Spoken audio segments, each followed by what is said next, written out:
Belgian abuse survivors urge Pope to boost compensation.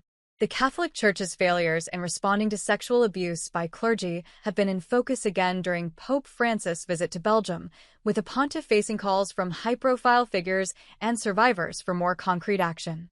The country's king, prime minister, and a Catholic university rector led the calls, and in a 2-hour meeting on Friday with more than a dozen abuse survivors, Francis heard requests in particular to provide better financial compensation for victims.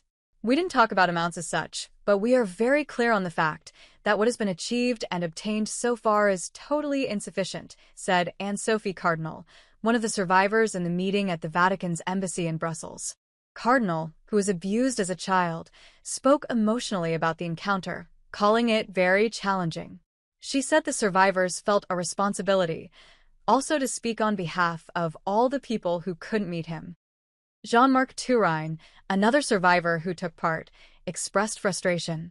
He said Francis beat around the bush and offered no concrete actions. He asks for forgiveness. He says he is ashamed and that it hurts his heart. Touraine said, "Well, that doesn't help us much." The Vatican provided few details about the meeting, as per its usual practice when the Pope meets survivors.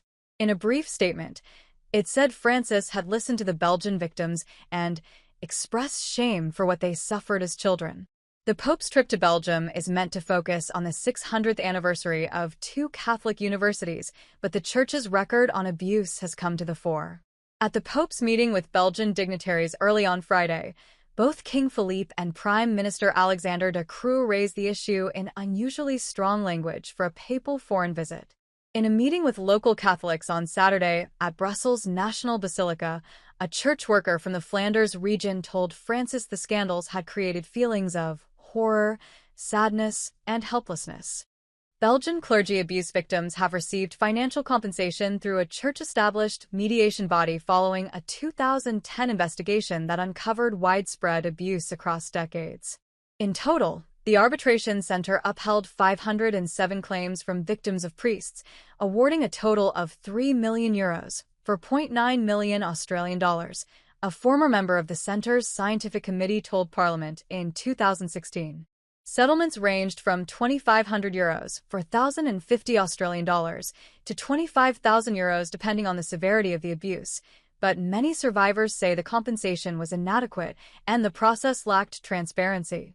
Touraine, 78, said survivors had asked Francis during Friday's meeting for more compensation to allow for better psychiatric treatment and requested that any future amounts be managed by an outside entity, independent from church authorities. He said he went to the meeting with Francis with no expectations. Survivors, he said, are not listened to in the Catholic Church. Will the Pope do something to change things drastically? He said. Many things need to change.